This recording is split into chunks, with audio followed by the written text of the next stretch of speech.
Bendiciones en el nombre del Dios Padre, Dios Hijo y Dios Espíritu Santo. Esta es la tercera parte sobre el tema la perfección espiritual. Yo decía que, por ejemplo, en el Salmo 101, versículo 6 dice el salmista: mis ojos pondré en los fieles de la tierra. Este Dios a través, estas son palabras proféticas. Mis ojos pondré en los fieles de la tierra para que estén conmigo. El que ande en el camino de la perfección, este me servirá. Y yo decía que la perfección es sinónimo de santidad, y que Dios, a través del conocimiento de su voluntad, de su palabra, nos hace entrar en ese nivel de perfeccionamiento. Yo decía que sin santidad nadie verá al Señor. Entonces dice: sé santo porque yo soy santo. Sin santidad y amor nadie me verá. Sé perfecto como vuestro Padre es perfecto. Aquí estamos hablando de la madurez que se adquiere por medio de la ayuda del Espíritu Santo para caminar en la santidad, para caminar bajo los lineamientos, la revelación del Dios Todopoderoso.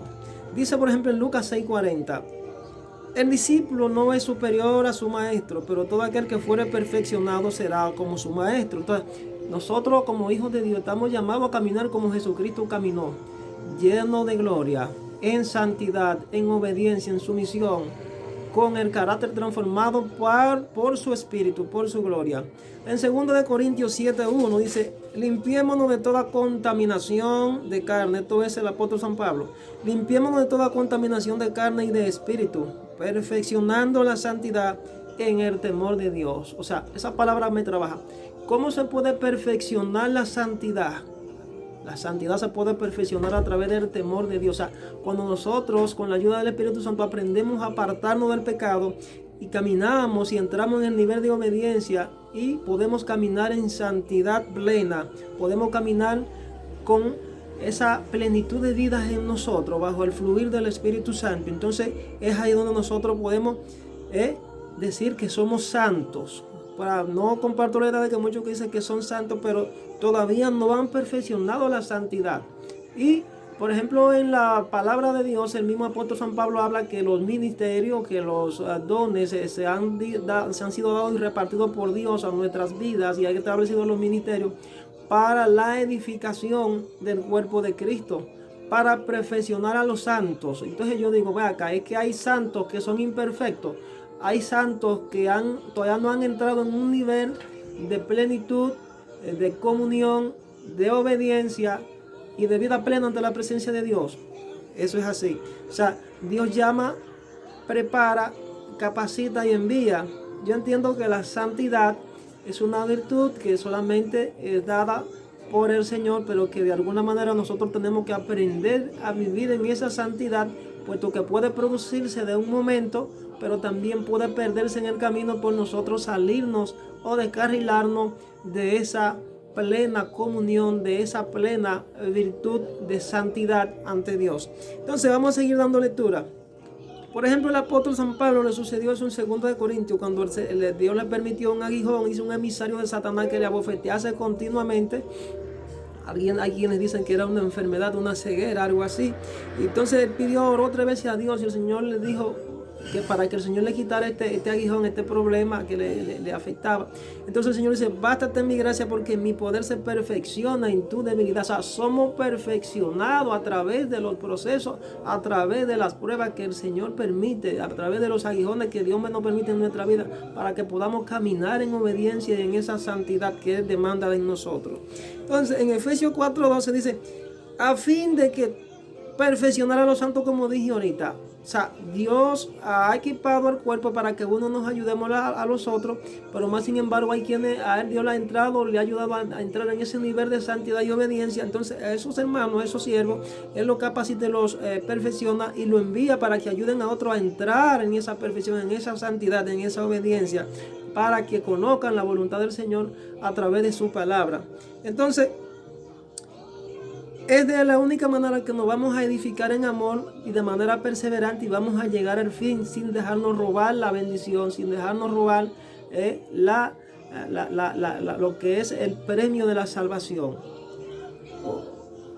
que es gratuito. Dice en 1 de Juan, capítulo 2, versículo 5, dice, pero el que guarda su palabra, en este verdaderamente el amor de Dios se ha perfeccionado, y por eso sabemos que está en él. Dice que el que guarda su palabra, en este verdaderamente el amor de Dios se ha perfeccionado. O sea, hay quienes quizás no guardan la palabra, sea por una causa o por la otra, y viven una vida raquítica, una vida mediocre espiritualmente. Entonces viven luchando con el asunto de la santidad de manera constante, tratando de vencer tentaciones, tratando de tener dominio propio sobre su propia carne, sobre los propios deseos, y entran en una batalla constante y siempre viven ya me caigo y ya me levanto. Entonces esos hermanos no han entrado en ese nivel de santidad, en ese nivel de perfección. Entonces aquí hay una palabra, dice que el que guarda su palabra, o sea, el que pone en práctica su palabra, real y efectivamente es el que ha recibido el amor de Dios en su corazón y ha entrado en ese nivel de perfección, puesto que el único don que hace auténtica incluso la salvación o todas las obras que hagamos para la gloria de Dios es el amor de Dios. El amor de Dios es el que nos perfecciona, y por eso sabemos que estamos en Él. Por eso es que hay gente que está luchando por conquistar la presencia, y es una lucha constante y permanente, y Dios alertándolo, y ya me caigo y ya me levanto. Y tú dices, pero ¿qué es lo que pasa? Y siempre viven cayendo, siempre viven pecando y pecando y pecando, y son reincidentes.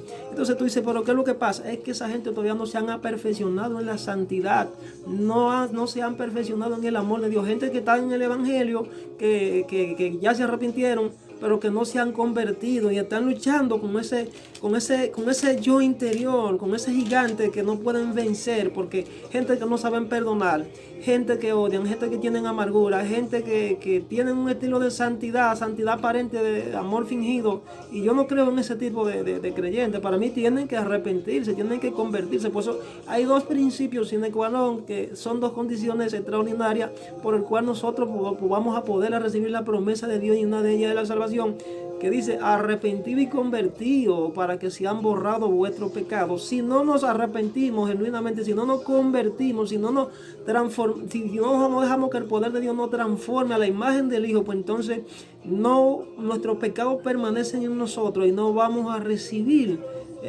la promesa de lo que es la santificación en nuestras vidas. Por ejemplo, dice 1 de Juan 4:12, nadie ha visto jamás a Dios. Dice, pero que si nos amamos unos a otros, Dios permanece en nosotros y su amor se ha perfeccionado en nosotros. Vuelve a hablar de la perfección del amor de Dios en nosotros. Dice aquí que si nos amamos unos a otros, una evidencia palpable, una evidencia en nosotros, o una señal distintiva de que nosotros, Dios nos ha perfeccionado en su gracia, es cuando el amor de Dios se manifiesta en nosotros, cuando nosotros podemos reflejar, irradiar ese amor de Dios en nuestras vidas. Entonces ya podemos decir que estamos alcanzando el nivel de plenitud y el nivel de la madurez, y estamos aptos para toda buena obra. O sea, yo entiendo que un corazón enfermo no es apto para la obra de Dios. O sea, la señal distintiva ahí es que tiene que reflejar amor, tiene que ser una persona con carácter. Dice que si nos amamos unos a otros, una persona que no ama no conoce a Dios, no ha visto a Dios. Dice, no hemos visto a Dios, pero si nos amamos unos a otros, o sea, no es lo que yo pueda decir de palabra, debe haber una inclinación a la manifestación de ese amor que tú dices tener de Dios, porque nadie puede dar lo que no tiene. Si tú no tienes amor, no vas a dar amor. O sea, si el amor de Dios permanece en nosotros, si el amor de Dios está en nosotros, entonces el amor de Él ya se ha perfeccionado, ya Cristo vive en mí, ya las obras de la carne no toman el control de mi vida, ni los deseos del mundo, sino que Cristo es el que vive en mí. Yo estoy apto para hacer su voluntad. Primero de Juan también dice, en el amor no hay temor. Y aquí quiero recalcar que ese temor a que se refiere el escritor significa el miedo. En el amor de Dios no hay temor, sino que el perfecto amor no es el amor aparente. El perfecto amor echa fuera el temor, porque el temor lleva en sí castigo, de donde el que teme no ha sido perfeccionado en el amor.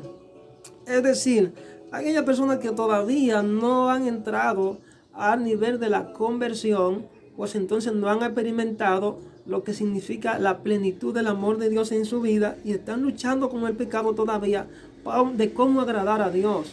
Por eso yo decía que hay 4 o 5 principios de cómo nosotros podemos dar cuenta si estamos agradando a Dios y andamos en santidad. Primero tú tienes que aprender a depender de Dios, tú tienes que aprender a ser guiado por Dios, tú tienes que aprender a humillarte continuamente ante Dios, siendo humilde, tú tienes que aprender a depender de Dios, repito, a confiar en Dios. Si no tienes eso, pues entonces el amor de Dios no se ha perfeccionado en tu vida, porque dice la Biblia que el que teme todavía no ha conocido a Dios, y no, el amor de Dios no se ha perfeccionado, o sea, no se ha manifestado para dar frutos dignos de arrepentimiento. O sea, es necesario que de una forma auténtica tú puedas irradiar ese amor al que Dios nos llama, para que podamos ser instrumentos útiles, vasos en sus manos. Yo hablaba, entre otras cosas, anteriormente, de lo que son las características que vamos a denotar para tratar de descubrir cuáles son los niveles de unción, el nivel de fe, los niveles de fe que tenemos y el nivel de gloria que poseemos, puesto que es necesario tratar de descubrir esas características. Por ejemplo, yo decía que, por ejemplo, en cuanto a los niveles de fe, habla en Lucas, capítulo 8, versículo 15, habla de la semilla que fue sembrada en buena tierra. Y estos son los que con corazón bueno y recto retienen la palabra oída y dan fruto con perseverancia. Eso es conversión. Entonces en Marcos 4:8 también dice que la semilla que cayó en buena tierra y dio fruto con perseverancia, brotó y creció y produjo a 30, 60 y al 100%. O sea, con todos estos niveles de fe de 30, de 60 y de 100, con todos podemos pasar, pero es necesario entrar a la plenitud del gozo y de la paz de Dios para que podamos vivir esa vida plena de santidad. Entonces aquí, según la Biblia K2, por ejemplo, dice: pero otra semilla cayó en tierra rica. Dice que cayó en una tierra rica, significa productiva, y produjo grano, brotó y creció y dio una cosecha 30, 60 y hasta 100 veces lo que se había sembrado. Entonces eso me hace pensar en el principio de la siembra y la cosecha y la multiplicación. ¿Cómo descubrir tu nivel de fe entonces? Y yo analizo y puedo decir que hay quienes tienen ya 30 años, 40 años y nunca se han multiplicado, no tienen ensanchamiento. Es que están luchando con un problema interior en su corazón, donde su tierra no ha sido sanada, su corazón no ha sido sanado, y es necesario entrar a los ríos de Dios. Es necesario entrar a la presencia de Dios para que tú puedas recibir esa paz y ese gozo que solamente Dios sabe dar, y dejarle tu carga a Él para que pueda ser un instrumento útil, para que pueda ser un vaso de honra en la mano del Señor. Entonces aquí dice Mateo 28:15, nuestro nivel de fe será descubierto en función de la aplicación de los principios de la siembra, la cosecha y la multiplicación. Jesús dijo: vayan a ser discípulos a gente de todas las naciones, bautizándole en el nombre del Padre, en el nombre del Hijo y en el nombre del Espíritu Santo. Yo entiendo que quien recibió un talento debe de multiplicarlo, quien recibió 2 talentos debe de multiplicarlo, el que recibió 5 también, pero hace necesario que nosotros tengamos amor para poder multiplicar esos talentos de manera correcta y puedan tener una efectividad en la vida de los demás. La siembra con perseverancia.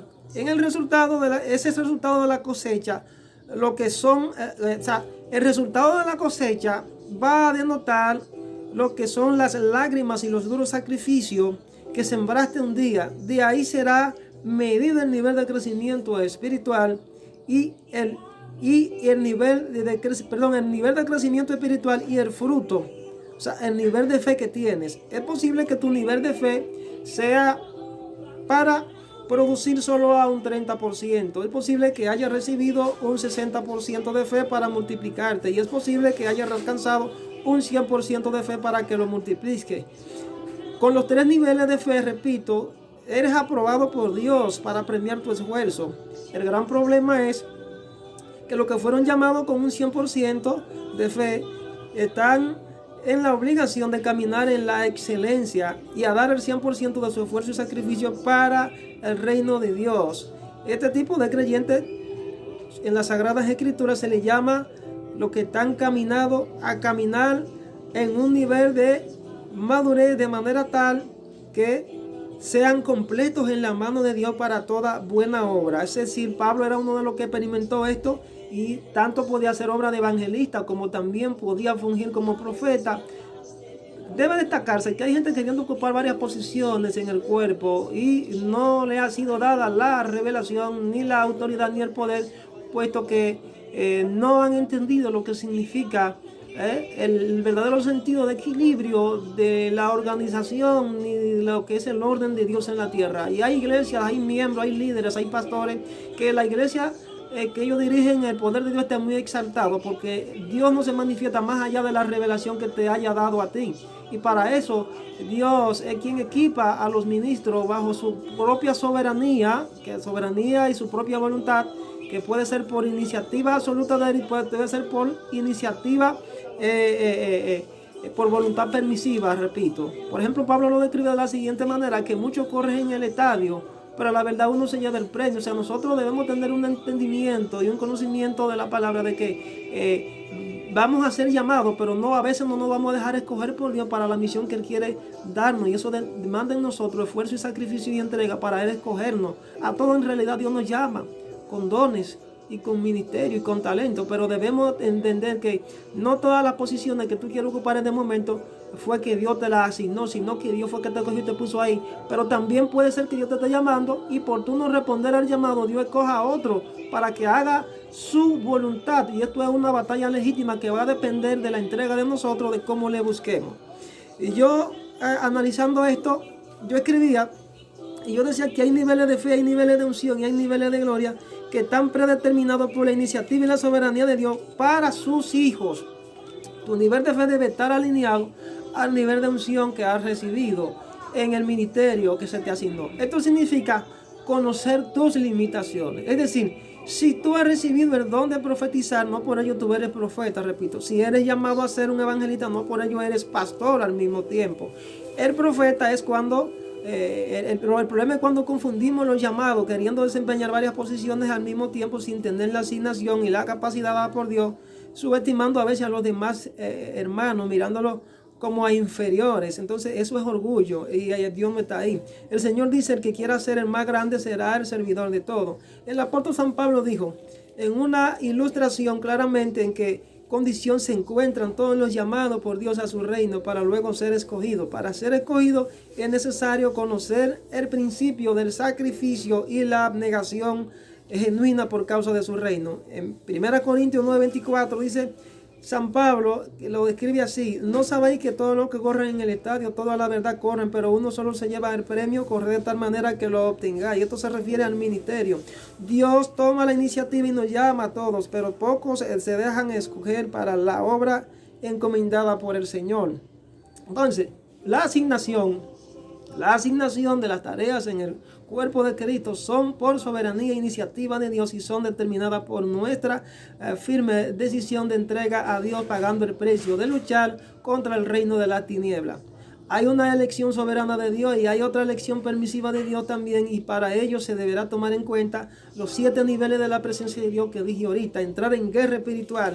Por ejemplo, nosotros todos, dice aquí en 2 Corintios 3:18, dice: todos mirando como a cara descubierta, como en un espejo, somos transformados por la gloria del Señor, y somos transformados de gloria en gloria en la misma imagen como por el Espíritu Santo. Y Pablo ni lo refiere de esta manera: porque esta leve tribulación momentánea produce en nosotros un cada vez más excelente y eterno peso. Es a través de las pruebas que Dios va a definir y Dios nos va a entregar los ministerios. No esperes que tú vas a recibir ningún don, ni se va a manifestar, ni tú vas a explotar tu potencial si tú no le pagas el precio a Dios de entregarte de manera genuina, de manera voluntaria, de manera que Él te escoja y te asigne la tarea para lo cual Él quiere usarte. Efesios 4:13 dice que todos tenemos la capacidad de llegar a la unidad de la fe en Cristo, y en el cual habita toda la plenitud de vida. O sea, Pablo se encontraba en la condición de estar completo para toda buena obra.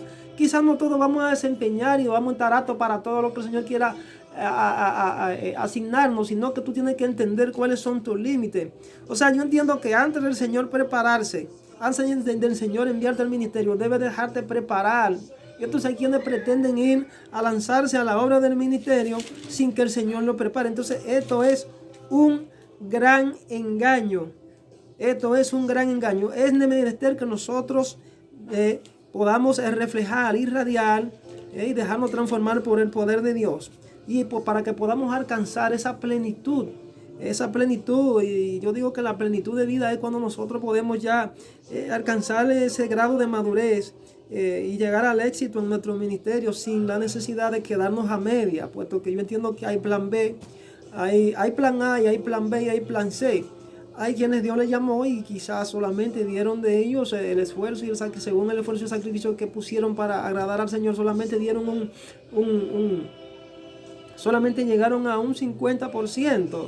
Aún teniendo el llamado para dar a un 100, y hay quienes Dios les llamó para que dieran un 30, y entonces por no ser valientes y esforzados solamente llegaron a un 15, pero hay quienes Dios les llamó para que dieran un 60, y por no ser valientes y esforzados se llegaron a un 30, ¿entiendes? Entonces ahí viene el gran problema, que no vamos a llegar al final de la propuesta, de lo que Dios se propuso en nuestra vida, y entonces vamos a ser desaprobados.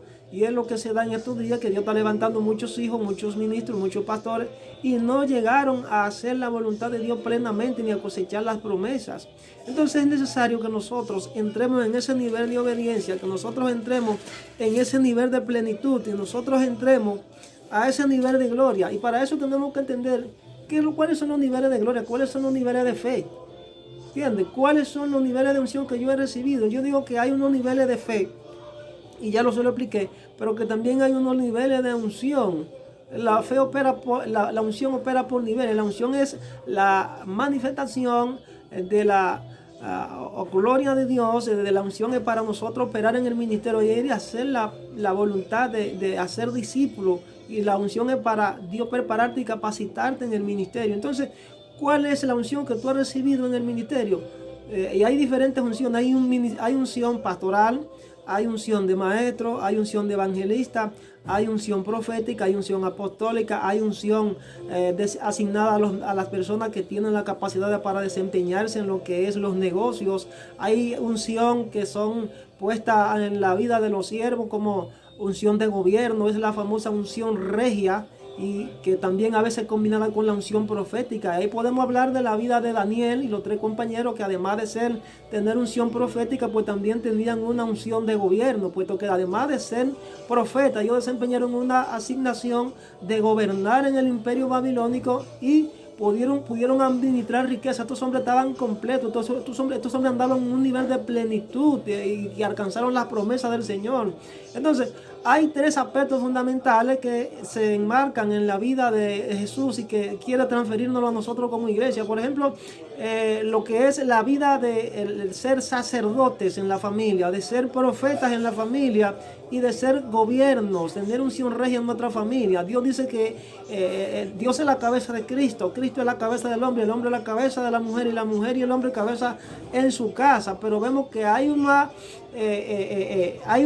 lineamientos que están en el reino de los cielos y Dios quiere establecerlo en nuestra sociedad, y Dios quiere establecerlo no solamente en la sociedad, sino también en la iglesia. Dios quiere establecerlo también en la familia, y eso lo hemos olvidado. El hombre tiene que ser, por ejemplo, el creyente tiene que ser, entender que tú tienes que ser el sumo sacerdote, el sacerdote de tu familia, de interceder, de orar, de clamar ante Dios por tu familia, que tú tienes ese deber, ¿entiendes?, de orar por tu familia para que pueda manifestarse la promesa del reino de Dios, de que hacer entrar a tu descendencia, a tus hijos si tienes hijos, a tus familiares, a la promesa del Señor de que conozcan a Cristo a través de ti.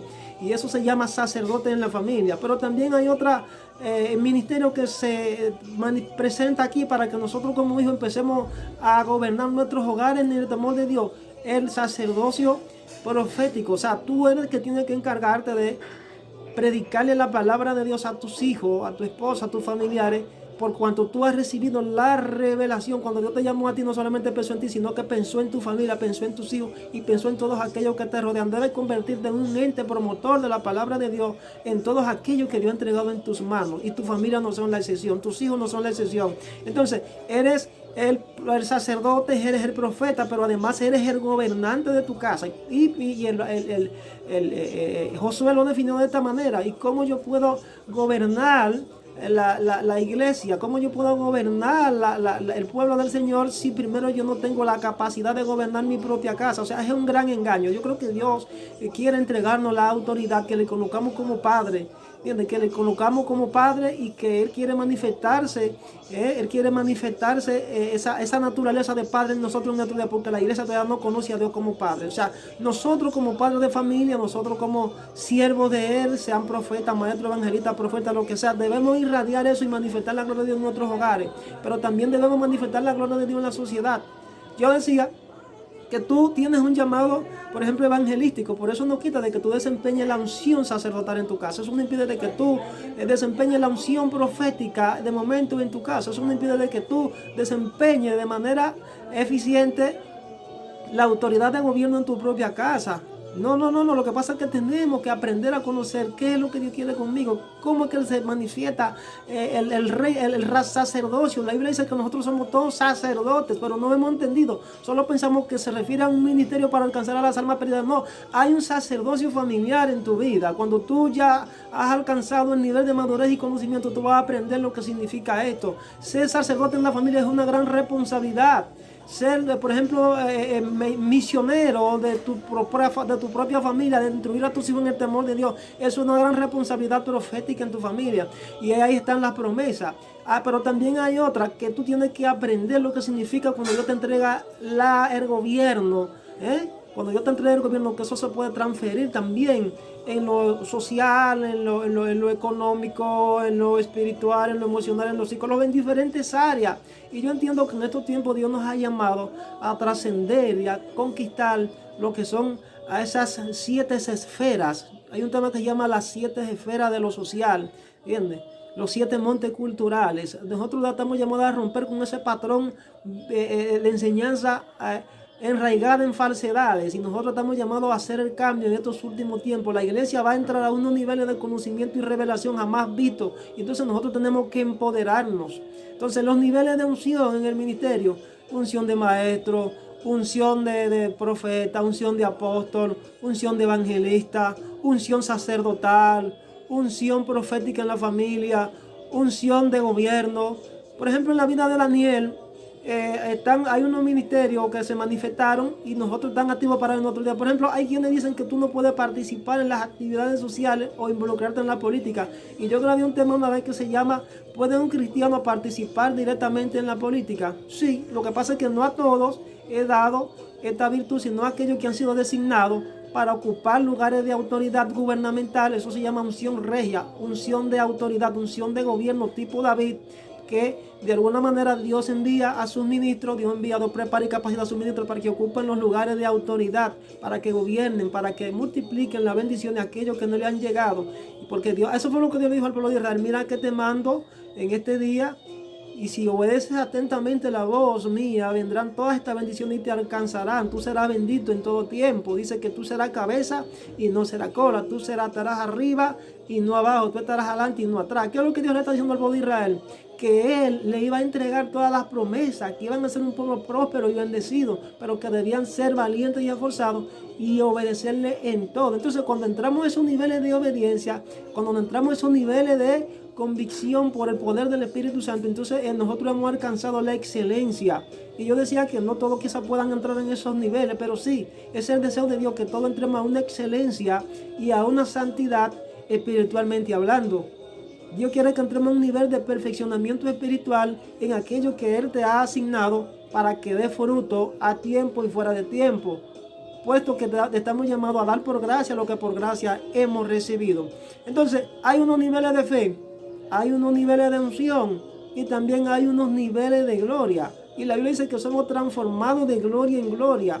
Entonces alguien decía que la gloria se manifiesta de una manera tal en un momento dado que puede irse de nosotros lo que se llama nuestras propias habilidades, y que Dios toma la iniciativa de hacerlo Él cuando Él irrumpe en nuestra vida y ya se saca de nosotros nuestras habilidades, la manipulación y todo eso, nuestras habilidades y nuestra conciencia, y Él toma nuestras vidas y hace lo que Él va a hacer por iniciativa de Él. Entonces esos son niveles sobrenaturales que nosotros tenemos que aprender a buscar y a conquistarnos en la presencia, pero debemos pagar un precio, puesto que yo no creo que un Dios amoroso pueda mantener de alguna forma tanto tiempo como duró al pueblo de Israel 40 años en el desierto, y al final querer quitarle, retirarle la promesa. No es la voluntad de Él, pero por causa de nuestra falta de entrega genuina, de nuestra falta de obediencia, Dios entonces a veces retira la promesa y elige a otras generaciones y hace que entre una generación con un José al frente. Entonces se agarra y se lleva a un Moisés y lo lleva a dormir. Entonces, no es lo que de plano Él quiere, porque yo entiendo que cuando Dios hizo esto con Moisés, no era de plano lo que Él quería. Dios quería que Moisés viera las promesas. Dios quería que Dios no solamente viera las promesas, sino que entrase en ellas. Pero, lamentablemente, a veces tenemos que dejar que sea Dios quien controle todas nuestras acciones, nuestras emociones, y pagarle el precio, entrar en ese nivel de obediencia. O sea, más adelante le estaré hablando sobre lo que son los niveles de gloria y un poquito más a profundidad de los niveles de unción y los niveles de revelación, los niveles de gloria, los niveles de unción y el nivel de en los ministerios, el nivel de unción, el nivel de gloria y el nivel de fe. El nivel de fe ya se lo desglosé un poquito. Le descifré lo que son los niveles de unción, los niveles de fe y los niveles de unción. Ahora falta tratar lo que son los niveles de gloria. Entonces, estas son cosas que tenemos que empoderarnos, porque hoy por hoy estamos llamados a ver lo que ninguna generación ha visto. Somos la generación de los últimos tiempos, la generación que caminará sobre serpientes y escorpiones. Es la generación a la que Dios nos está llamando hoy a manifestar su gloria como nunca antes. Dios quiere Kabashanda. Dios nos está llamando hoy a que nosotros despertemos, a que nosotros nos unamos bajo una misma fe, bajo un mismo pensamiento y que saquemos la diferencia. Dios está llamando a los pastores que se unan con los pastores, a los evangelistas con los evangelistas, a los profetas con los profetas, a los maestros con los maestros, y que rompamos esa división del diablo que nada va a no va a surtir ningún efecto positivo en nosotros. Es tiempo de romper. Yo no creo en una iglesia dividida. Un pueblo dividido jamás podrá cosechar ninguna promesa. Es necesario que todos nos pongamos bajo la autoridad de Dios, que saquemos la diferencia, que cada quien deje de jalar por su lado. Gente pensando en la fama, gente pensando en el dinero todavía, buscando el rostro de Dios, pero todavía no han entendido qué es lo que Dios quiere. A veces nos ponemos a levantar ministerio y a hacer cosas y nunca recibimos respuestas y seguimos empujando la carreta, pero Dios todos los días hablándonos. Es que es necesario que haya una unidad, que haya organización.